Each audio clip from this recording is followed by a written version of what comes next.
to get it on these youngins talking like they knowin' something. Recognize that I've been through it, time to run it, let's get to it. You right, you always wrong. Fourth quarter going strong. You just be talking, you ain't on. Like the verses in my songs, I'm going in. Let's get right to it. Trying to get this. You should have been straight. You should have been right. You should have been right. Start it, man. Go ahead. Let's get to it. This guy right here is a wild boy. Yo, hold on. Tennis records on your shirt, man. Yo, man, those are skulls, man. Skull? This is Ralph Lauren, baby. Those are skulls and oars, man. Yo, those guys think he is, man. Yo, man, I'm real with mine, man. Listen, ladies and gentlemen, this is the Going In podcast with this guy right here, yours truly, the big guy, Lord Nelson. And Jay Parker, y'all already know what it Jay is, man. Parker, man, the champion. Sure. The champion. Woo! Yes, sir. You like you didn't even look at the LeBron thing, man. What LeBron thing? You be following the thing that I had. Oh man. The LeBron thing. The LeBron thing. You get a message too? Yeah, we both get it. And we get a message, and that's management right there, yo. That's management right there trying to hit me up. Well, I'm gonna finish this episode. We gonna do what we doing right now. We're recording. Yeah, for sure. Nah, I sent you the thing with the LeBron, man. I put champion with LeBron. He's talking about his show is coming back. What show? The barbershop joint. Have you watched? I've never watched it. I ain't never watched it neither. How you never watched LeBron? Because don't it come on like? Would it come on? It ain't on like YouTube, is it? No. That's why I say if it ain't on like YouTube, it's like on HBO or Star. I'm not paying for that. I'm not paying for that. So, the youth of the day, ladies and gentlemen. If I can watch clips on YouTube or through Instagram, I will watch it. Anyway, he's back, man. Look, he left, but he came back to do another episode, man. So I appreciate it, man. Yo, to be in your presence, man. You pop, man. That's what's going on. Yeah, so like, I wanted to talk to you. I really wanted to like dedicate this episode to you. To be honest, man, you know, this is one of the greatest guys I ever met in my life. You know what I'm saying? I wanted to dedicate this episode to him. So I'm gonna just be interviewing him for real, just a little bit, just ask you a few questions about, you know, your life and things like that. My life, okay. So let's start like with the music. You've been in this for like a long time. You know what I'm saying? You more like LeBron of the music business. Nah, for real though. Like you been through it all. You did it all. Like I've done a few things. So like, let's just talk about like some of the few things you've been through. Or you done went through all your life, like tell them your journey with the music. My journey with the music, because it's a lot. Nah, yeah, you so yeah, how you started, like what? So my family is always into music. Yeah. We just always had music around the house, always, always music. My dad and mom loved music. Mom was always singing Mahalia Jackson songs and Aretha Franklin songs, just singing all.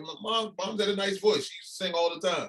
My dad used to sing like some doo-wop stuff, I believe, back in the day. But we always had music in the house. So we had the big thing with, you know, you play the records and they had 8 tracks and 45s and the 72s. They had it all. Yeah. So we played all kinds of music, just nonstop. The radio was always on. We just played music, man. Then my sister was in the band. She played saxophone. My other sister was in the band. So your uncle, when we lived in Fort Jackson, this is the early 80s. He got into DJing. I always wrote, you know, things. You know, we used to get together. So it was 5 kids. Yeah. So our parents used to put us together like the Jackson 5. Once again, I know he's talked about this before. We were no Jackson 5 at all. Nothing like that. But we just used to get together and just kind of entertain mom and dad. Yeah. But I didn't know that. You know. Yeah. And so your uncle, he got into DJing. And one of the nicest DJs ever, man. He's still one of the nicest DJs out there. Still with it. Yeah, for still sure. with it. Yeah, go ahead. So no, you good. So this guy we grew up with named Chris Garman of Fort Jackson, he was playing some of the old stuff, and he talked about Lady Black Pearl and the organization was somebody that my brother and they played for back when they were just getting started. So she had a little thing, you know, the early 80s, it was different. You know. So anyway, he and his crew brought down Run DMC. And they brought down a few groups, but they brought down Run DMC. And when they brought Run DMC down, my brother was already making mixes and stuff like that. And I was always the guy on the bus. I got the mixtape. You was carrying the crate. Yeah, I had that conversation. Carrying the crate. I truly carried the crate. Yeah. But he a wild dude. At this time though, I was still too young to get into stuff. Yeah. But I'll continue. So Jam Master Jay, I was there, Greg was there, you know, my boy Greg. Greg was there, and we saw Nucleus, Run DMC, Orange Juice Jones, Felix and Jarvis, Jekyll and Hyde. They were that many artists were there. Okay, Batesburg Civic Center and in Sumter also. So they brought them down. So anyway, so my brother was like, yo, he was watching Jam Master Jay do his thing. And so he was just like, hey man, how you getting the scratch to do? He's like, you gotta put this felt up under here. So he showed him how to put the felt up under the, you know, the pad. He walked up to Jam Master Jay. Yeah, because they brought him down. So Jam Master Jay was, you know, doing his thing. And Jay would always come out, you know, before Run and DMC would come out. And so he just went up there and he showed him. Once he showed him that, it was over. Yeah. He was like that guy. So, you know, he's been DJing ever since. He's still DJing now, doing his thing. And so would you say that's like the defining moment when you seen him that make you be like, oh, I really want to do this? Yeah, because I got to see Run DMC. I got to see, you know, Jekyll and Hyde. I got to see all the people that they were playing when rap was really just starting to become big. So I was just like, yo, man, I'm there. And then I always wrote stories. And so I was like, I'm good at this. Yeah. So I just started writing raps, man. I started writing rhymes. And then I would freestyle. And he was just like, yo, my kid brother's dope, you know? And so we did our thing a lot of times, but never went. Everybody used to tell me, you got to leave South Carolina. Yeah. You got to go to New York, man. You got to go to California or whatever like that. But, you know, with your grandmother, you never had a chance to meet your grandmother, but your grandmother was sick and all kinds. I just never did that after I got out of high school. Yeah. I got a job. I chilled. I met your mom. You took the family route. I took the family route. So like, okay, so like you've been doing, so say what year was that when you finally was like, okay, I want to do this rapping, or like you want to? I've always wanted to do it, but you mean to really do it? Do it? Really do it. So it happened like this. My boy, Reggie Mickle. So Rodney Love and I know you guys don't know who Rodney Love is, but Rodney Love he loved music. He always bought all kinds of music. Yeah. So we went to a Fishbone and De La Soul concert. Fishbone, De La Soul, and Goody Mob. Okay. Crazy lineup because Fishbone is so different from them. Anyway, the show was great. Saw De La, Goody came up there, CeeLo came up there rubbing his stomach, talking about how hungry he was and how full he was after eating stuff. So it was really a good show. So I saw Reggie. Reggie was like, hey man, Bones is gonna be here. I said, Bones? He was like, yeah. He's like, Theron. So I hadn't seen Bones since high school. Yeah. He's like, Theron's gonna be here. I was like, where? He said, well, he's a lead singer, he's front man for this band called Stuck Mojo. So he said, why don't you come on down there? I said, I'm there, 100%. I said, when is it? He said it was like a month down the way. I was like, I'm there. So I remember coming down there and, you know, I got on like, you know, I rock my Ralph Lauren and stuff like that, but I had on my Tommy Hilfiger at the time, khakis, Tommy Hilfiger shirt. I'm coming down there, I'm preppy as can be, I'm clean. So I'm getting down there with all the rock and metal folks and I'm looking around like, you know, it's different.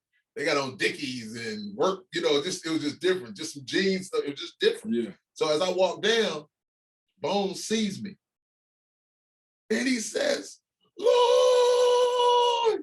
He screamed my name out so loud and I just look. Yeah. Because now I see this dude who's got this look cool as could be. He's got his dreads like up like some devil horns, different. Then he's got tattoos and he's Theron, but he's Bones. Yeah. He's a different guy.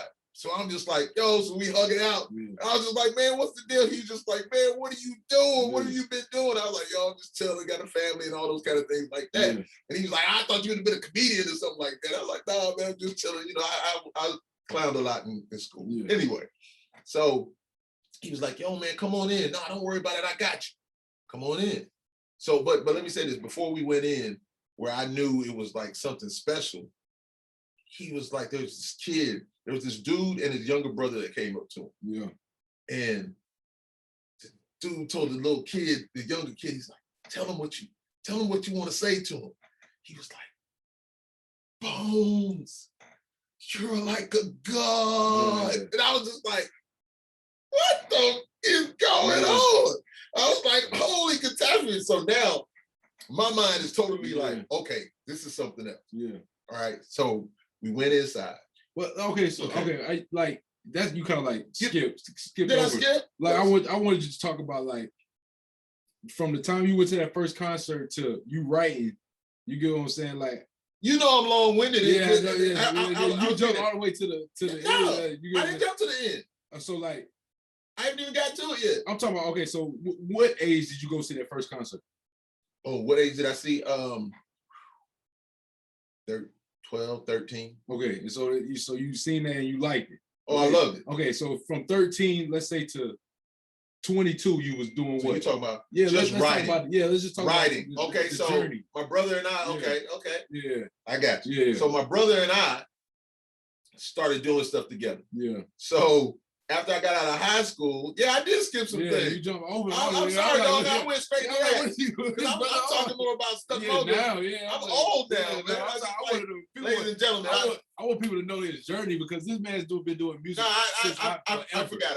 Yeah. Okay, so your uncle and I, he would DJ and I used to rap with the dude that lived next door to me on Fort Jackson, Scotty. We had some crazy names. I ain't gonna say what it was. It was kind of crazy names. Anyway, so we would do things like at the skating rink. I'd make tapes or whatever like that. And, do a little rap thing or whatever like that. But I always wrote. I always wanted to rap. Yeah. After I saw Run DMC and who else was it? There used to be this guy called Super Wolf or whatever. He was like early, or B was part of Sequence, and they were from Columbia. So it was like, yo, that was all cool. I was listening to all this music. Yeah. Rap was the new thing. We were listening to it and we loved it. Because Mm-hmm. your uncle used to get all these records and stuff from New York and stuff like that. So anyway, so we used to do stuff together and we worked together and had to call myself Prep. PREP, positively rocking every party, because I always want to dress like preppy. So when you see Kanye and all that stuff like that, but that's what it was back then. Positively rocking every party, it was prep. You know what I'm saying? It's just like it's just different for that time period. That's pretty tough. So it was really your uncle and myself. I'd always write, and he just like you are now. Yeah, where you remember songs so well now. It's hard for me to remember like I used to remember. But he was like, "How do you remember those songs like that?" Because I'd write them, and back then, each verse was 16. Yeah. So 3 verses of 16. That's what it was. So I just wrote and we just did our thing, but nothing ever. I did some shows. The name is to the neighborhood. No, I never was a rapper like that. Rock all good. No, I never really rapped like that. No, I didn't. 3 verses. But that was dope back then, though. So I never really did it like that, though. But I was always a storyteller, like dude. Okay. And so your uncle and I, once again, we did our things. And then I remember like Shannon Marshall, Shannon Marshall Productions. Shannon's always done music. Shannon was like, "Yo, man, you're dope. You're doing your thing. You need to leave here, okay?" Yeah. But let me say this. So my brother got me an audition with this group called World Tour MCs. Okay, he was the DJ for them, and these were some guys that were in the military. So it was Gary Melton, may he rest in peace. I put him in a song on a Stuck Mojo song. I spoke about him in a song. We had Chip. His name was Romance. That was his rap name. So it was Sweet G, Romance, and Hanif, Easy Ease. And he was Black Cuban from New York. So all dope, man, just dope lyricists or whatever. And I was just the youngster. I was young to them. I wasn't even 18 yet. And so they were like, "Yo, man, we got to bring you on in." Yeah. So they brought me in. So we did a show at the Russell House. That was the first show. We did a show at the Russell House. It was packed, USC campus. And I mean packed. And so some of my friends that boy Finesse lives up in New York. He always could rap. He's super dope still to this day. But they came up there, him and Cheese and Sha Biz. So they got up there and they did their thing. And they did a song called Friends. Not Friends. They did the song Friends, but they changed it to Jobs. How many of us have them? Jobs, it was cool. Crowd was like, "Yo," but then we came up on stage. Like, we were just different. We were World Tour MCs. It was just different. and we killed it. It was a beautiful moment. So after that, we went down to Winter Haven, Florida. So now I'm in it. Yeah. I'm just like, yo. So we go down to Winter Haven, Florida to open up for the Boogie Boys, and they sang Fly Girl. So we go down there in the Boogie Boys, so we open up. We come out there and we tear it down. So we use a Tears for Fears song, and then another song, you know, because back then we didn't have our own music really like that. We just rapped over other people's stuff. So we did that and we killed the club because it was a mixed club, you know, of all kinds of, you know, people. And so we killed the club, and the Boogie Boys came out there and did their thing. So that was my thing into that. And then I started doing my own thing back with, you know, just your uncle and I, just doing our thing, but never really got to another point. Shannon would always bring me to, you know, anytime they had shows, I'd be at the show, just looking at and seeing what was going on with the, you know, the bands and stuff like that in the groups. So that's basically it, my young thing. So that's long, but that's what it is. So you went back, you said that you remember when rap first started. It kind of, Okay. yeah. The early '80s is when I really got it. So what do you think the biggest difference between now and back then when it first started in rapping? Just like anything in general, it could be, you know, the music, the wordplay, the beats, like you've seen it evolve. You probably wonder. Yeah. So it went from storytelling. It went from okay. So say this. Yeah. You know how you were saying the rap at first? Well, I'm this and this, and I'm that and that. That's how it really was. Okay. And then Run DMC came along. Treacherous 3. So it just evolved. So they changed it to where it was like, it wasn't that same old thing, because back then it was more wearing they dressed like rockers. Like, you know, like really like rock stars, like punk. They dressed differently. And then Run DMC came with we gonna wear these leather, we're gonna chill like this. This is what we gonna do. We're gonna wear stuff like it's from the street, like from the hood. That's what they did. So Run DMC, Run DMC took off. So Run DMC, and then after that, did we get into maybe more conscious stuff? So like more like Rakim, not right, like Public Enemy and like Public Enemy and stuff like that. We got real conscious. KRS-One, Public Enemy.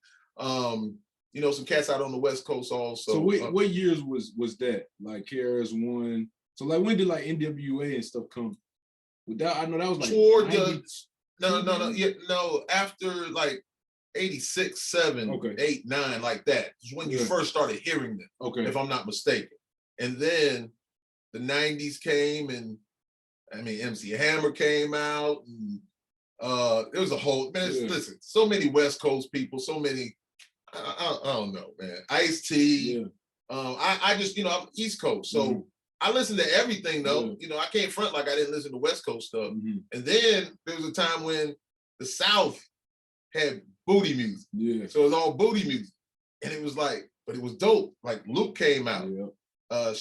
Shy-D, even though I think Shy-D was from Philly, or he was from that way up there, from the Hilltop Hustlers or whatever like that. I know I'm saying a lot of stuff you have no idea about. Nothing. So Shy-D went down to Atlanta, and he was big in Atlanta. Like when we always talk to Josh always talks about a lot of the other Atlanta, you know, people, but I really never paid attention too much to them. I heard of them, you know, like Raheem, The Dream, and stuff like that, but I never really listened to them. You know, Kilo, and them listened to that. He was like, this is Atlanta stuff. So, you know, we listened to that also, but booty music was big for a minute. But New York still wasn't really popping like that. Popping on that. But the South, we were still playing that. So California had it for a while. When Dre and Snoop and all that, I mean, which was massive. Was it that big? I don't really remember it like that. Oh my gosh.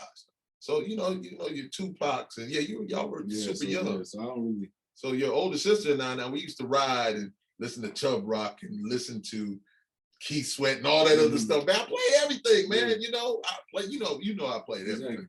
So I don't know, man. I can just go. My mind is everywhere right now. Like my Posse's on Broadway by Sir Mix-a-Lot. So you guys really know him from I like this song. What's the my Baby Got Back. Oh, okay. So that was his big, because that was so commercial. But that song, My Posse's on Broadway, that was dope to us back then. That was dope. We listened to that. But you know, it was like Seattle or wherever he was from. You know, it wasn't California. But King T in California. Ice-T. Who else was doing things back then? You got your E40 came. E40 came a little bit later.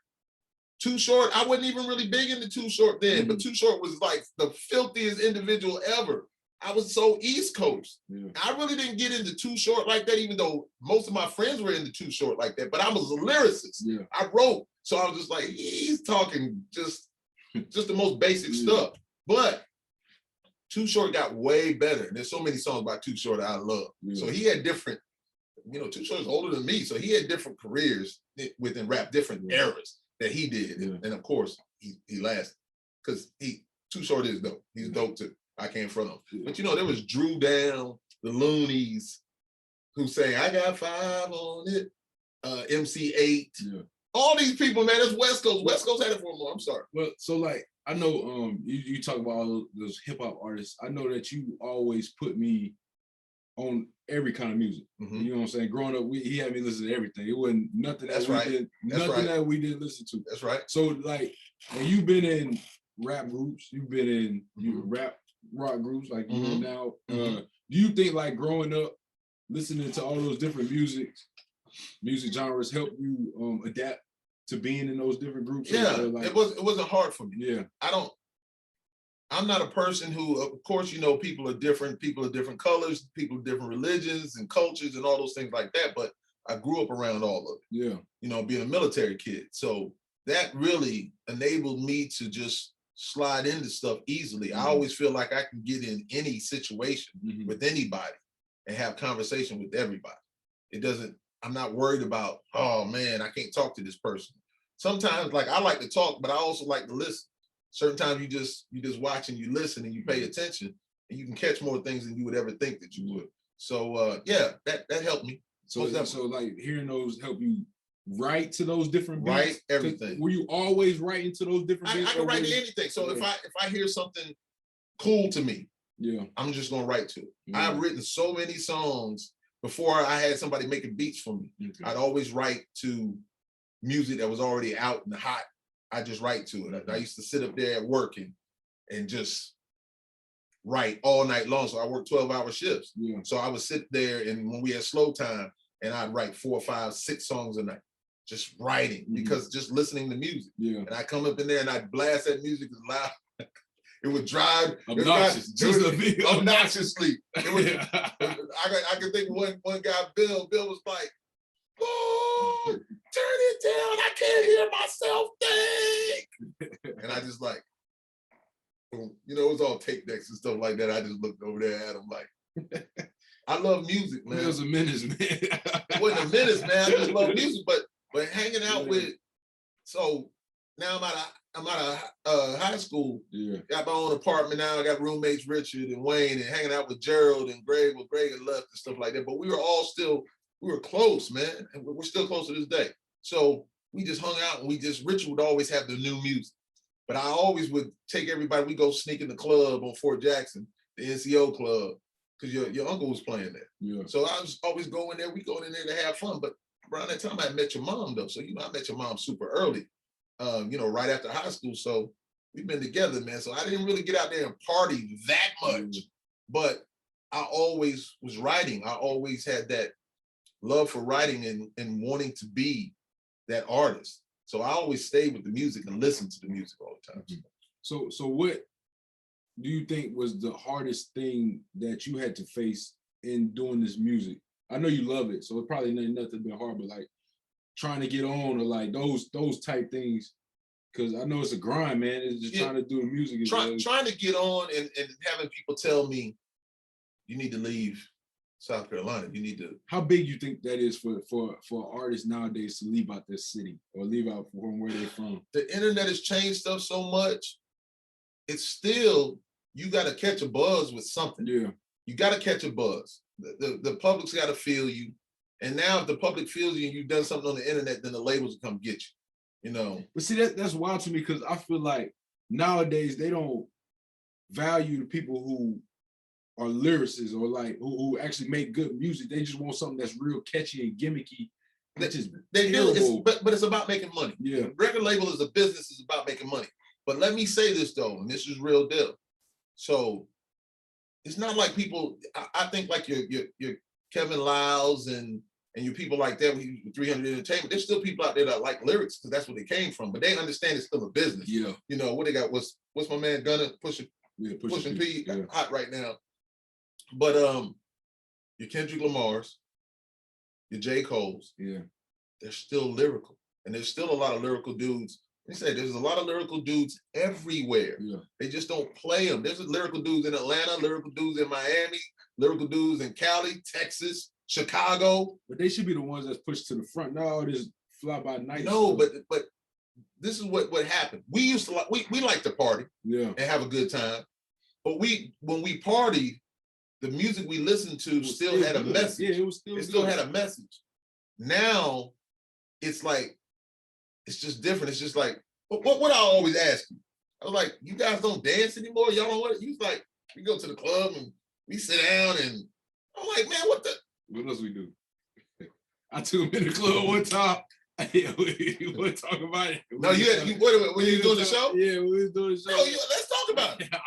We were in Atlanta. You were supposed to do a show. Yeah. So you can't, no, you talk about it. Talk about it. Where is it Atlanta? You want me to tell everything? Yeah, you can tell it. All right, so we in Atlanta, right? I was supposed to do a show. It's me and him, you know what I'm saying, my road dog. So we go in there, and he ain't never been like to a club nowadays, I guess that's like, where we just chilling, we just sitting down chilling. So they were smoking in there, smoking weed. And man thought the cops was gonna come any second. He asked me, so is the cops gonna come anytime? I'm like, man, just relax, bro. It's cool. He saw somebody get served and everything in there. So I was like, so yeah, tell us from your side. So when I go places, I'm really quiet and observant. Yeah.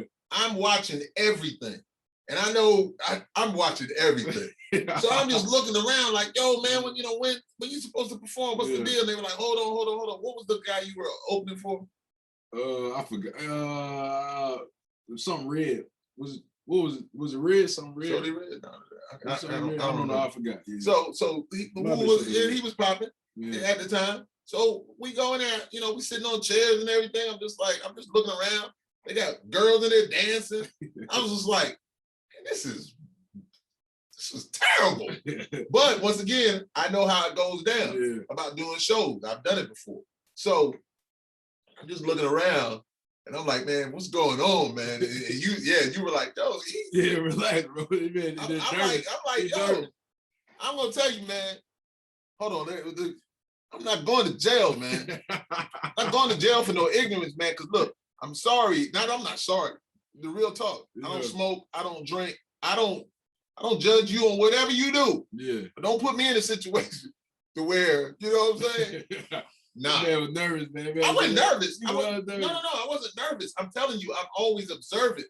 I just want to make sure nobody's gonna put me in a get me hemmed up for nothing. I'm not that guy. Yeah, no, I'm keeping my calm, but I'm like this. He was looking all over the place like, man, he's like, what's going on? Remember the dudes came over there talking, to sit down. And I'm telling you, I always have a look on my face. He's like, oh man, my fault, man. I'm sorry. Yeah. Like, no, we good, man.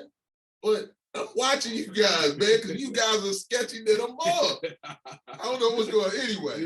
Yeah. I mean, that's Atlanta. Yeah, for sure. And what Dodge say, like, man, y'all in there, y'all crazy, man. Dodge was like, wait, y'all in where? What's wrong with you? Yo. We just doing it. Music. I love music. Love music.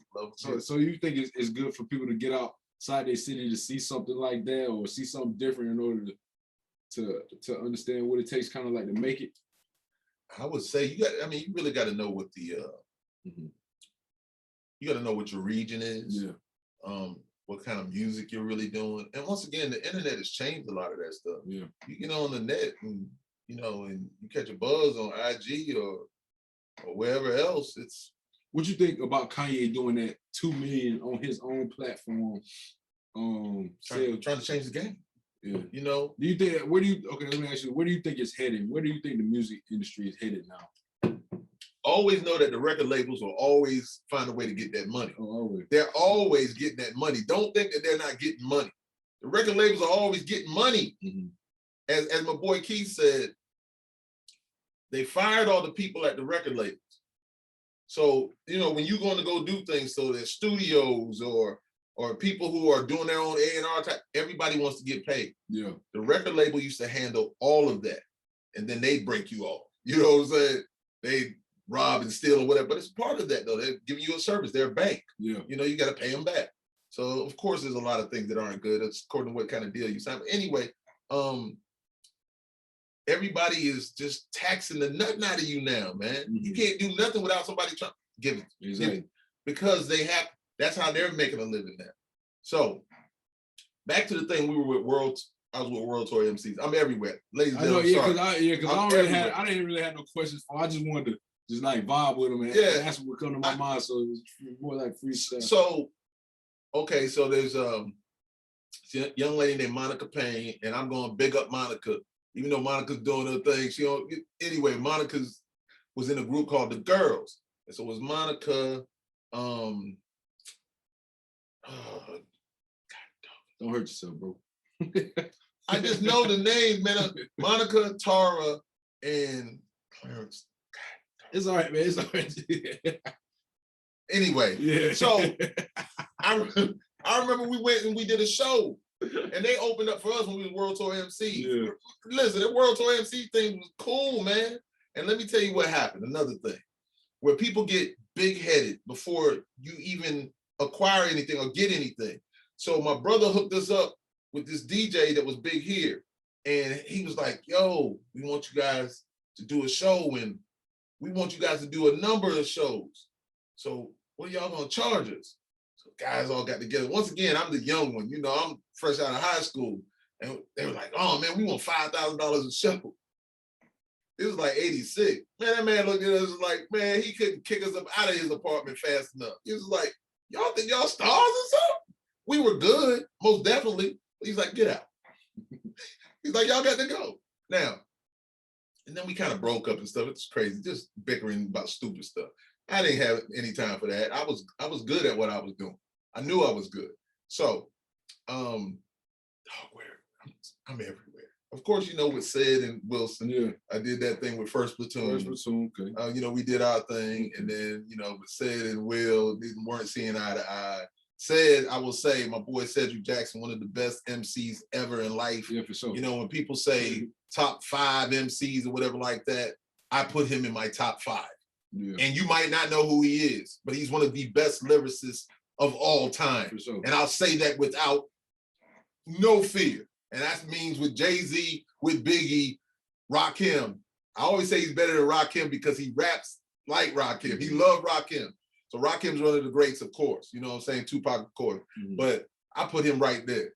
I love Sid's raps, his lyrics. Yeah, for sure. He's still that dope. He's from the Bronx, New York. He's a New York cat. So you know, listen, I got the hat just representing. I'm from the South. I'm from South Carolina. Is my thing? Yeah, right. Yo, man, I'm from South Carolina, man. Yeah, Chucktown, as a matter of fact. All right, so let's go ahead and fast forward a little bit, like later in your life. So, what to like right now? Oh well, not right now, but just maybe like 10 years ago. So when you did start, tell the people like where you've been when you toured. Like, what was your favorite place to be? What was your favorite show? Like, cause he's been everywhere, man. Like he toured all over. So his passport stamp. So Russia was amazing. Okay. Even though Russia's tripping right now, Russia was amazing. Russia definitely was amazing. That was like my first, like we're rock stars experience. They took such good care of us. They paid for everything. They got us. Run down the list, like where you been, like just everywhere in Europe. Okay. I mean, everywhere in Europe. I've been in Spain, Germany, England, France, Czech Republic, Wales, Switzerland.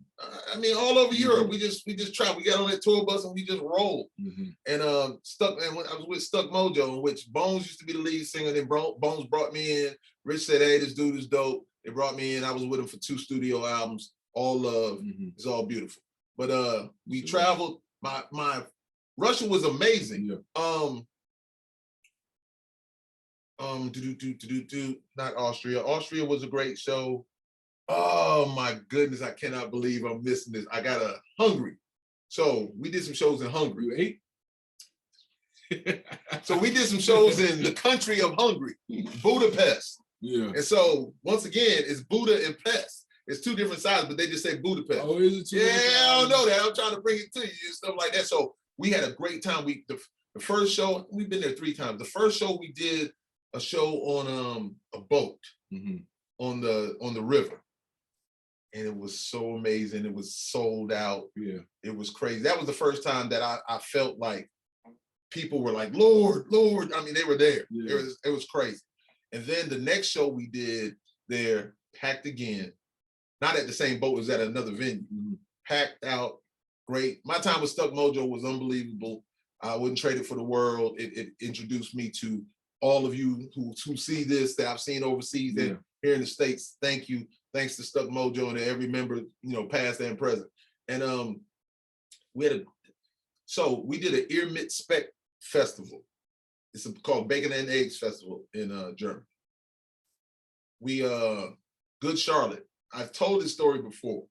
So Good Charlotte needed us to do like 15 minutes more, right? So Good Charlotte's a gigantic band. Good Charlotte was there? Yeah, we went on right before Good Charlotte. So they asked us to do an extra 10 minutes because they were running a little late. So we got you. So we were on that stage. Everything was right. The weather was right. The crowd was right. Everything was beautiful. Man, we killed it. I mean, that was probably the best show that I've loved. That was the best show. So we were out there just doing our thing, I love bringing people on stage like crazy. We brought people on stage. We're having a ball. And then we went over. So we probably did about 15 minutes. But they asked us to do more so they get ready. So it was all up. So there was this young lady, and I was telling my boy there's this young lady coming through, walking. And Rich was like, hey, where are you going? Right? I mean, we're in the middle of our set. He's like, hey, where are you going? Like that. She's just like, walking, trying to walk fast. And he was like, what's your name? And everybody was like, Hilda, Hilda. They started yelling, Hilda, Hilda. And so, excuse me, not Hilda, Helga. Yeah. Helga, like that. So it was like, man, everybody's laughing. And so everybody's into it. So then Rich said he's burnt. Then he said the only thing worse than that is like in the States, having a name like Edna. And I was like, yo, bro, that's my mom's name. And then he looked at me like, what the? And then the crowd said, Edna, Edna, Edna, Edna. And then he looked at me, Rich was like, yo, and I was like, that's not my mom. Oh. I was like, that's not my mom, babe. I'm like, no, I said, I was just in the moment with you. And so after that show, it was so good. When Good Charlotte got on stage, they were still chanting Helga. And he was like, what the hell is this Helga thing? So he made a little freestyle about Helga, something, Helga, Helga, Helga. They don't have us, but they had them where somebody recorded. But after the show, because I watched some of their set, the dude came up and he said, Lord Nelson, you guys saved this festival. Because it had been raining and stuff. Yeah. He said, you guys saved the festival. He said that was one of the best shows I've ever seen. We just, the group that we had up there, it wasn't the original Stuck Mojo, of course, but it was a great version of Stuck Mojo. We really did our thing and it was love, man. So that was. So I know those are like the high points. Like I just want you to I don't want to like mess it up, but tell me like what's the low points of it that you've seen, or some things that you may have didn't like that people don't see, because you could talk about all the glory and all that. So in that music, I probably was expecting a lot of other things. When we toured with Volbeat, every venue that we played in was a great venue. Okay. Some of the other venues we played in were some hole in the wall. You got some highs, you got some lows. But the thing about it, as I always tell people, excuse me, if the hole in the wall is packed, man, it's almost better than being in a big place because you're able to interact with the people. And that's what I always like to do. Yeah, close proximity to everybody. We on each other like this and just jumping in the crowd and just having fun, man. So I like that. I mean, there's been some places, man, we played and I was just like, what the, somebody dead in here? Or what, I mean, seriously. Yeah. I mean, having to take a shower and something. I'm a big guy, so having to take I'm like, man, what are we doing, man? You just kind of look at it like, is this what it is? Is this what it is? Being on that tour bus, traveling all those days, all those miles, all those different places. And like, so we're in Paris. Before I did, Lord Nelson featuring Lives, every time I flew into Paris, I still have never gotten to the Eiffel Tower. Still never. I've been to Paris 5 times. I've never gotten there. Yeah. I've seen it. And so every time we went, it was either we're leaving, we're going to the next place, or we're going here. So a lot of times when you're touring, not that you have a day off in like one of these beautiful places, you don't get to see all the sights because you're just traveling. Yeah. It's from here to there, to there, to there. And it's like, okay, we're waiting to get back on stage again. We're on this bus. It's not like sleeping in your own bed. Yeah. We're in those bunks.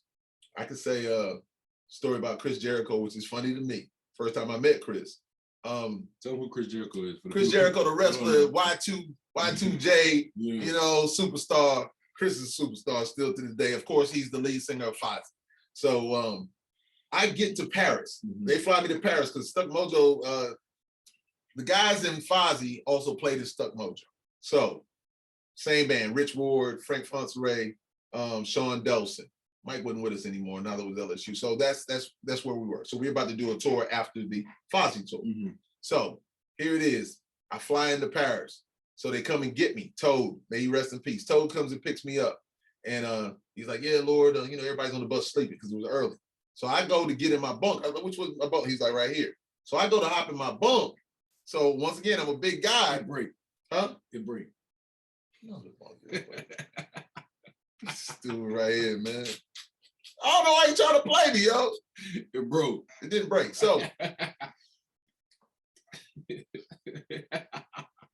so I go to get in my bunk and I'm up top. So I'm kind of climbing up and I kind of put my foot on the bunk across because, you know, it's a bus. And so you got bunks over here and bunks over here. And it was just 2 and not 3. Some of them had 3 bunks. So it's just 2. So I go up and I kind of, when I push back, I'm kind of like, no, I'm kind of like, maybe I got my butt over there on that side. And then all of a sudden I feel somebody kick me. And I was just like, what? I just laughed, right? I was just like, God, dog. So later on, I was just like, yo, man, I saw Chris. This is the first time I met him. I said, your bunk across from mine? I said, yo, man, why you kick me, man? And he's just like, no, man, you woke me up, put on your, you know, you put your butt, whatever like that. And so I said, my fault, man. So that was just my introduction to him. Because he was just like, oh. So it was funny to me. You know, he pulled a wrestling move on. So anyway, got in there, did the thing. We had a great tour. Just had fun. And once again, we just went to all these places. We went to these places in Spain. We went to Barcelona. We went to Madrid. We went to Pamplona, where they had the running of the bulls. But most of the time, you just don't get to see any of that stuff, man. Czech Republic was amazing. A place called Marty's. Czech Republic is a beautiful place. We saw a lot of stuff. Yeah. London was beautiful. We had fun in London. Really had fun in London. London was really good. Went on the Jack the Ripper walk. We just did it. Anyway, we just had a good time, man. Sure. So I just got one more question. All right. Yeah. How does it feel to have your son being better than you at music right now? I think that I'll give you something that I'll give you something that my father said. How does that feel? I'll give you something my father said. He's like, you're supposed to be better than me. You're supposed to take the reins and be better than me. You know, not better than me, but better than me. No, I'm on the real. Meaning like, you know, not that you're a better person than me or whatever like that. You know, just musically. Yeah, because you'd never be a better person than me. You know, but lyrics wise, I guess. Style. I mean, you are of today. Cool. You know, you are of today. So see, when I say, the thing is I big him up. When I've said it before, I'll say it again. You're everything I am and everything I wish I could have been. No, I mean, on the real. I believe it though. I think you're super dope. I've watched your maturation also. Yeah, sure. You know, you wanted to play ball. Yeah. But you could always do your thing. I mean, the Township, the other show in Greenville. The Greenville show was so crazy. You had all the girls dancing behind you, the steppers and stuff. The Township was better than that. You think the Township was better? Because I really don't remember the Greenville. Really? I kind of remember it, but it was just so, it was like a deer in headlights. It was just so, all I remember is just being so big, so bright. Yeah. Like, and it was like Greenville? Greenville. Yeah, that was Greenville. That was a big venue. Yeah. Was it bigger than the Township? Yeah, bro. It was a big place. But now you went up there and did your thing. That was love. But yeah, the Township. It was like a blur. Township was so crazy. You had your chain on. Girls wanted to take pictures with you. You know, I've been doing it. It been me. That led you to California and Shaquille O'Neal. Yes, sir. Doing your rap thing and winning that and going out there to hang out with Shaquille for a weekend. We did. Yeah, I went too. He did. So, you know, music has been really great to me. I'm not some superstar out there or this or that, and I don't really care. Yeah. I love music. I really do. And I'm not worried about what anybody else thinks about it.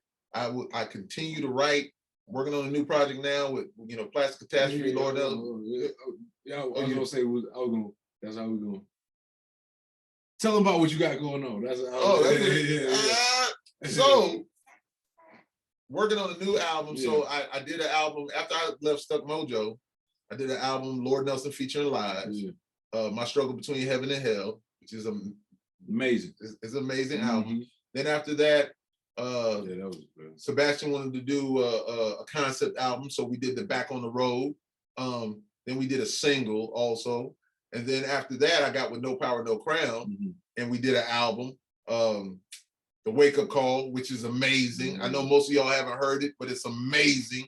Big Steve, Jeff the Jet Treese, Justin Campbell, Cap Nunn, Matt, Looney, Jackson Coleman. These are all people that played in there while I was there. So we played for a couple of years. We did a lot of shows and stuff like that. Then we kind of disbanded. And then out of the blue, you know, Matt Acevedo, my partner in crime right now, he hit me up on the internet and said like, hey, I want to send you some music. I was like, send me some music.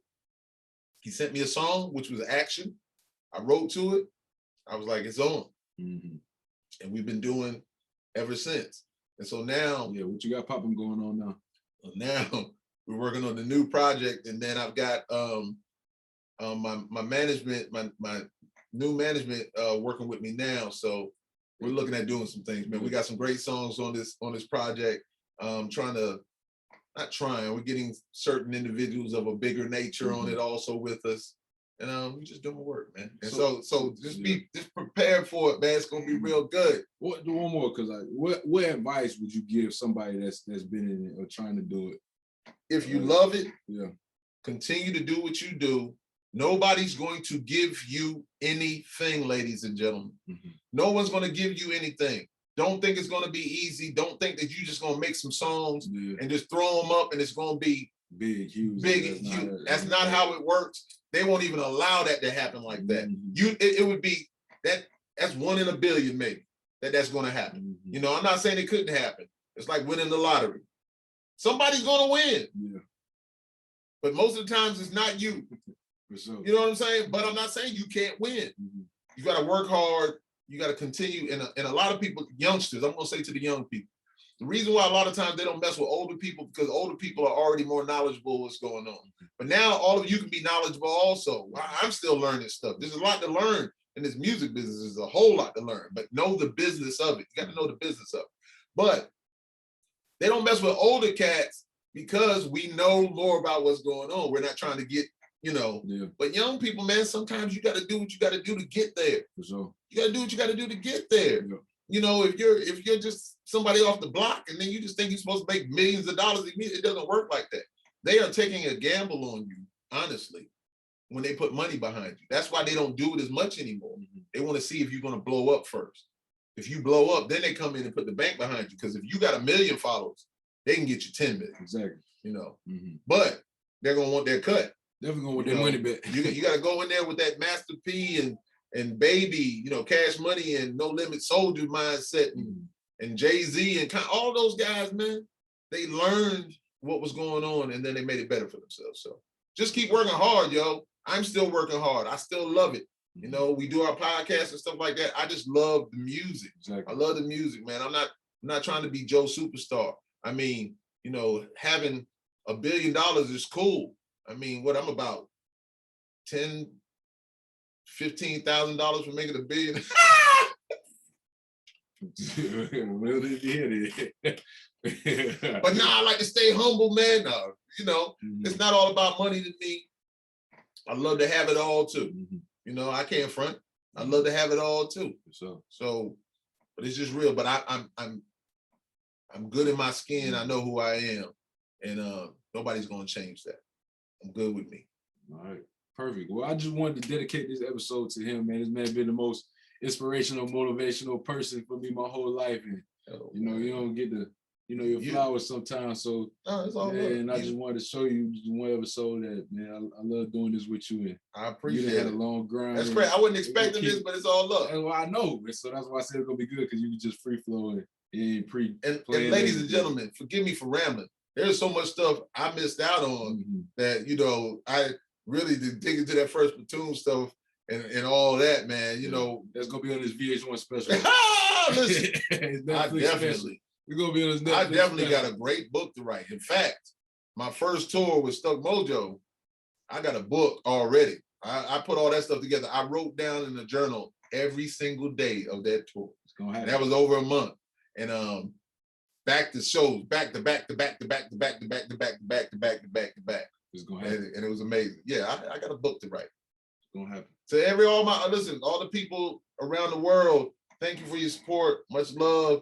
Thanks to this guy right here for always showing love. And we've always just supported each other, man. It's just family. And I appreciate you, man. Thank you, man. That's love, man. That's my dude, man. All right, for sure. Here you go. Once again, you messed up. It's about that time, man. Yo, you talking about, boy. Yo. So, oh, man. And this is the ladies and gentlemen, this is the Going In podcast. And it was unexpected what he was gonna do, but I appreciate it, man. Thank you so much, man. I appreciate it. I love you, man. I love you. Too, man. All right, man. All right. All right. Peace. Yeah.